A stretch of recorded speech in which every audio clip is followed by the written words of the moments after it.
7월 14일 화요일 언약교회 태영아부 평일 온라인 예배를 시작하도록 하겠습니다. 준비 찬양은 하나님을 닮은 아이입니다.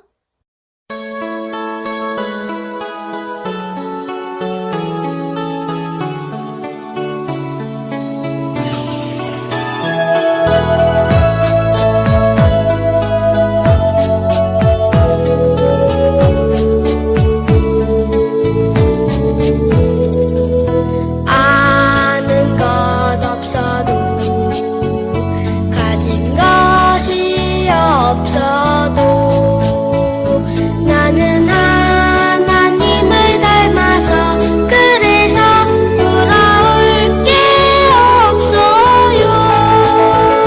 나의 안고 일어섬을 하시는 주님, 내가 가야 할 길 아시는 주님, 비록 자꾸 연약하여 넘어지기도 하지만 하나님을 닮은 아이.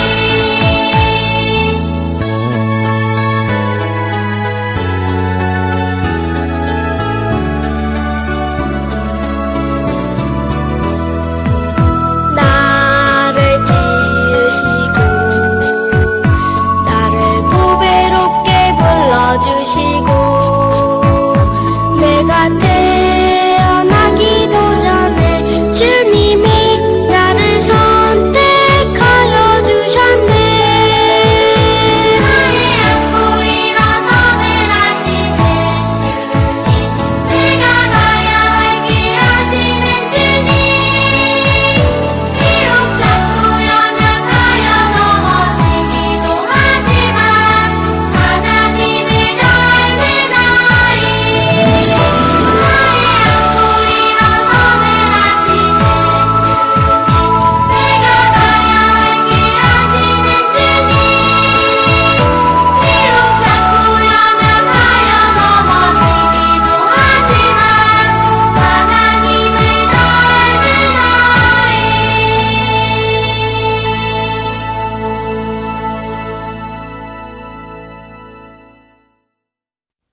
오늘의 말씀은 고린도후서 1장 1절부터 11절까지의 말씀입니다. 제가 봉독해 드리도록 하겠습니다. 하나님의 뜻으로 말미암아 그리스도 예수의 사도된 바울과 형제 디모데는 고린도에 있는 하나님의 교회와 또 온 아가야에 있는 모든 성도에게 하나님 우리 아버지와 주 예수 그리스도로부터 은혜와 평강이 있기를 원하노라. 찬송하니로다. 그는 우리 주 예수 그리스도의 하나님이시요 자비의 아버지시요 모든 위로의 하나님이시며 우리의 모든 환난 중에서 우리를 위로하사 우리로 하여금 하나님께 받는 위로로서 모든 환난 중에 있는 자들을 능히 위로하게 하시는 이시로다. 그리스도의 고난이 우리에게 넘친 것 같이 우리가 받는 위로도 그리스도로 말미암아 넘치는도다. 우리가 환난 당한 것도 너희가 위로와 구원을 받게 하려는 것이요 우리가 위로를 받는 것도 너희가 위로를 받게 하려는 것이니 이 위로가 너희 속에 역사하여 우리가 받는 것 같은 고난을 너희도 견디게 하느니라. 너희를 위한 우리의 소망이 견고함은 너희가 고난에 참여하는 자가 된 것 같이 위로에도 그러할 줄을 알미라. 형제들아, 우리가 아시아에서 당한 환난을 너희가 모르기를 원하지 아니하노니 힘에 겹도록 심한 고난을 당하여 살 소망까지 끊어지고 우리는 우리 자신이 사형 선고를 받은 줄 알았으니 이는 우리로 자기를 의지하지 말고 오직 죽은 자를 다시 살리시는 하나님만 의지하게 하심이라. 그가 이같이 큰 사망에서 우리를 건지셨고 또 건지실 것이며 이후에도 건지시기를 그에게 바라노라. 너희도 우리를 위하여 간구함으로 도우라. 이는 우리가 많은 사람의 기도로 얻은 은사로 말미암아 많은 사람이 우리를 위하여 감사하게 하려 함이라. 아멘. 안녕하세요. 태영아부 랩런트들 또 부모님들. 오늘은 고린도후서 1장 1절부터 11절까지의 본문을 가지고 오직 하나님만 의지하게 하심이라 라는 제목으로 말씀을 나누어 보도록 하겠습니다. 이 시간도 오직 하나님만 바라보는 시간 되시길 기도하며 우리의 모든 현장과 상황 속에 하나님의 위로와 은혜가 임하는 귀한 시간 되시길 기도합니다. 어느덧 고린도 전서를 넘어 고린도 후서로 강단의 흐름이 흘러오게 되었습니다. 고린도 전서는 바울이 에베소에 있을 때에 고린도 교회의 소식을 듣고 적게 된 편지였고, 이 편지를 적고 난 뒤 다시 6개월 후 고린도 후서를 적었다고 말씀하셨습니다. 바울은 사도행전 19장의 에베소 사역을 마치고 19장 21절의 말씀에서 알 수 있듯이 하나님의 계획인 또 하나님의 기도 제목인 로마를 마음에 품고 로마로 갈 계획을 하게 됩니다. 하지만 로마로 바로 가지 않고 마게도냐를 거쳐 고린도 지역에 들렀다가 로마로 가게 되는데, 이 편지는 고린도 교회로 가는 길에 들르게 된 마게도냐 지역에서 쓰게 된 편지였습니다. 사도행전 20장 1절부터 2절에서 말하는 헬라라는 지역이 바로 이 고린도 지역을 말하는 것인데요. 그러면 왜 바울은 고린도로 가고 있으면서 편지를 먼저 적어 보낸 것일까요? 바울은 이 편지를 먼저 적어 보내면서 그가 방문하기 전에 고린도 교회 성도를 정말 올바르게 또 든든하게 세우기를 원했습니다. 특히나 어려움 중에 있는 자들이 힘을 얻기를 원했던 것이었습니다. 오늘 이 말씀을 통해 우리도 크고 작은 문제와 사건들이 지금 우리 앞에 있을지라도 영적으로 든든히 서고 성숙한 전도자로 인도받는 우리 태영아 부모님들 되시기를 기도합니다. 또 지난주 고린도전서 16장의 말씀에서 나온 스데바나 부드나도 아가이고와 같은 전도자의 마음을 시원케 했던 제자들처럼 영적으로 성장하여 하나님이 기뻐하시는 제자, 교회와 현장의 문제 가운데 더욱더 기도하며 하나님이 원하시는 제자로 세워가지는 그런 시간 되시길 기도합니다. 첫 번째로 성도의 어려움과 하나님의 위로입니다. 고린도 교회의 상황은 외부적으로 핍박이 있고 아주 혼란스러운 상황이었습니다. 이러한 상황에서 고린도 교회 성도들은 예배가 안 되고 은혜 받지 못하고 현장에서 문화와 상황을 이기지 못하며 무너지고 있었습니다. 바울의 사역도 마찬가지였습니다. 바울도 에베소의 사역에서 고린도전서 16장 9절에서 내게 광대하고 유효한 문이 열렸으나 대적하는 자가 많음이라 라고 말하면서 고린도후서 1장 8절, 고린도후서 1장 9절까지의 말씀처럼 바울은 살 소망이 끊어지고 사형 선고를 받은 줄 알았으니 라고 말합니다. 살 소망이 끊어지고 사형 선고를 받은 것 같은 그러한 상황, 하나님께서 이제 데려가시나 보다 하며 삶의 소망마저 없어진 듯한 그러한 상황이었던 것입니다. 하지만 이러한 상황 속에서도 바울은 무너지지 않았습니다. 승리하는 비밀이 있었습니다. 우리의 상황 속에서도 정말로 살 소망이 끊어지고 사형 선고를 받았다라고 표현되는 문제와 아픔들이 있을 것입니다. 우리 개인적인 육신적인 질병 문제에서도 그럴 수 있고, 내 힘으로 감당할 수 없을 것 같은 여러 가지 상황과 사건 속에서 그런 고백을 하게 될 때가 있을 것입니다. 하지만 바울은 무너지지 않는 비밀로 이러한 상황을 넘어설 수 있었는데요. 우리도 이 승리하는 비밀이 있어야겠습니다. 이 비밀은 과연 무엇일까요? 바로 하나님께서 나의 모든 것을 알고 계시며 나를 돕고 계신다는 것, 나를 위로하고 계신다는 것입니다. 이 비밀을 가진 자는 스스로 소망을 끊지 않는다고 말씀하셨습니다. 오늘의 본문 3절부터 7절까지의 말씀 속에 위로라는 단어가 10번 나오고 있습니다. 하나님께서 우리를 위로하시고 그 위로를 우리가 받았다는 그 말씀이 10번이나 나오고 있는 거지요. 이 위로가 있기에 우리가 승리할 수 있는 것입니다. 사람은 누구나 위로가 필요한 존재인 것 같습니다. 미국에서 가장 존경받는 대통령이며 노예 해방으로 미국을 개혁하는 일에 굳건히 철인적인 모습을 가지고 진행해 나갔던 링컨 대통령. 하지만 링컨 대통령의 유품 속에서 발견된 자신을 응원하는 글이 적힌 신문기사 한 장은 링컨 대통령 역시 그 내면에 따뜻한 위로가 필요한 한 사람이었음을 보여주는 것 같습니다. 링컨 대통령뿐만 아니라 모든 사람은 위로가 필요한 존재입니다. 그래서 복음 가진 우리가 어려움을 만난 사람을 위로하고 도와주어야겠습니다. 하지만 이들에게 정말 필요한 위로는 인간의 말로 또 인간의 마음으로 품어주는 위로가 아닌 오늘 바울이 받았던 그 위로, 하나님께서 주시는 위로임을 알아야겠습니다. 바울은 고린도후서 1장 3절에서 5절까지의 말씀에서 위로가 그리스도로 말미암아 넘쳤다고 말하고 있습니다. 이것은 하나님께서 그리스도로 말미암아 우리를 위로해 주신다는 것입니다. 정말 힘든 상황이 닥쳐왔을 때 사람에게는 다 말 못하는 부분이 있고, 그러므로 마음속 깊은 곳까지 나의 마음이 완전하게 위로받지 못하기에 정말 모든 상황 속에서 우리를 도우실 분은 하나님이심을 고백합니다. 하나님은 우리의 모든 것을 아시며 우리가 어려움을 당한 순간 그때에 우리와 함께 하시며 우리를 위로하시고 도우십니다. 또 이사야 41장 10절 말씀처럼 우리를 굳세게 하시고 의로운 오른손으로 붙드십니다.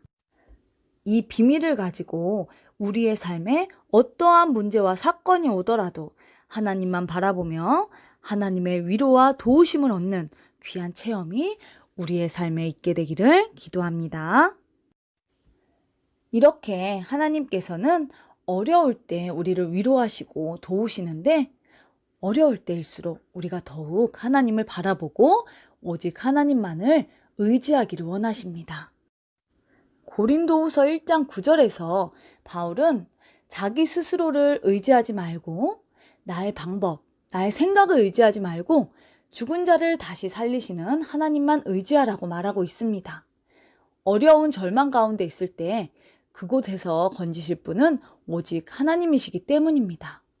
사실 우리는 창세기 3장, 6장, 11장에 우리의 근본과 뿌리가 있어서 나 중심을 가지고 육신과 세상을 따라 살아가게 되는 경우가 많이 있습니다.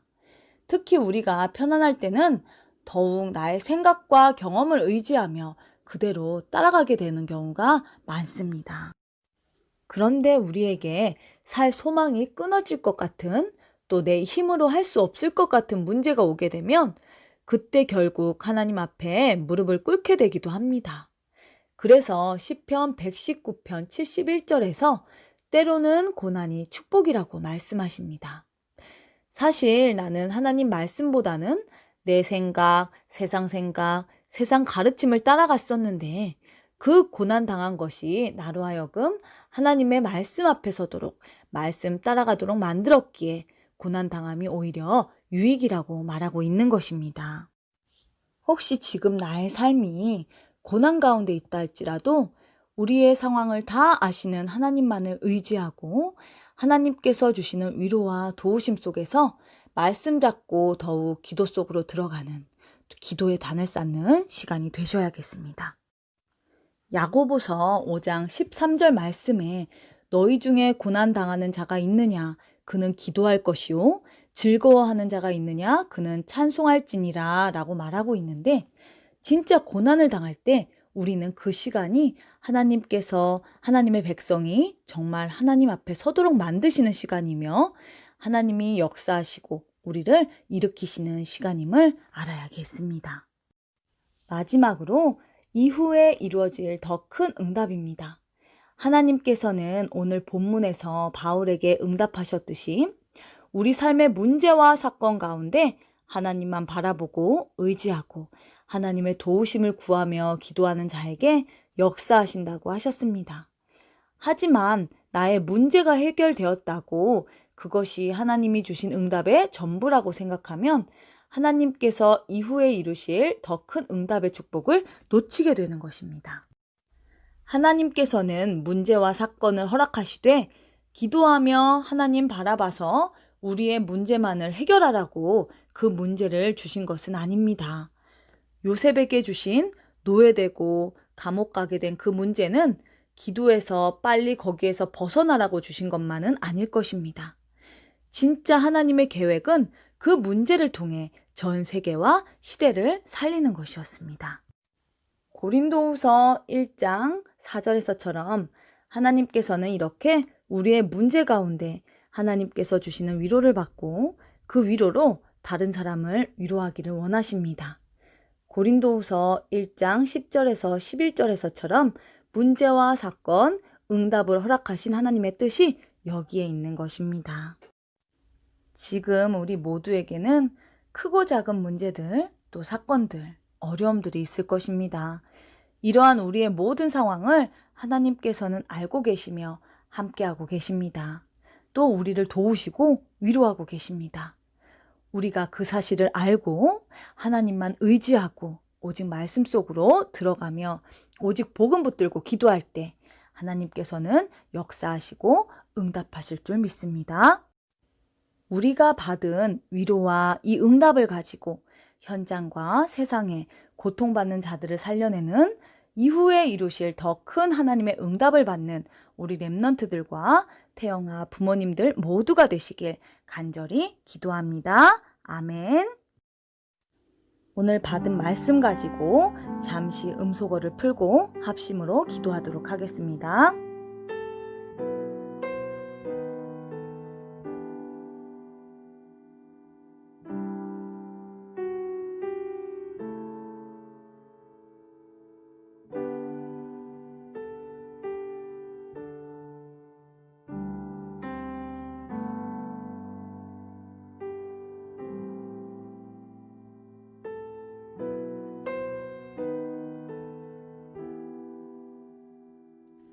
예수 그리스도 이름으로 기도했습니다. 아멘. 오늘의 암송 구절은 요한복음 1장 14절입니다. 함께 읽어보도록 하겠습니다. 말씀이 육신이 되어 우리 가운데 거하심에 우리가 그의 영광을 보니 아버지의 독생자의 영광이요 은혜와 진리가 충만하더라. 다시 한번 읽겠습니다. 말씀이 육신이 되어 우리 가운데 거하심에 우리가 그의 영광을 보니 아버지의 독생자의 영광이요 은혜와 진리가 충만하더라. 아멘. 주기도문으로 예배 마치겠습니다.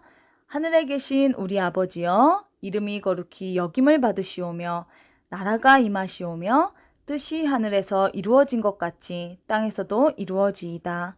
오늘 우리에게 일용할 양식을 주시옵고 우리가 우리에게 죄 지은 자를 사하여 준 것 같이 우리의 죄를 사하여 주시옵고 우리를 시험에 들게 하지 마시옵고 다만 악에서 구하시옵소서.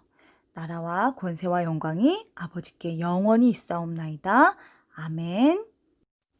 예배를 모두 마쳤습니다. 주신 말씀 가지고 오늘도 승리하는 하루 되세요.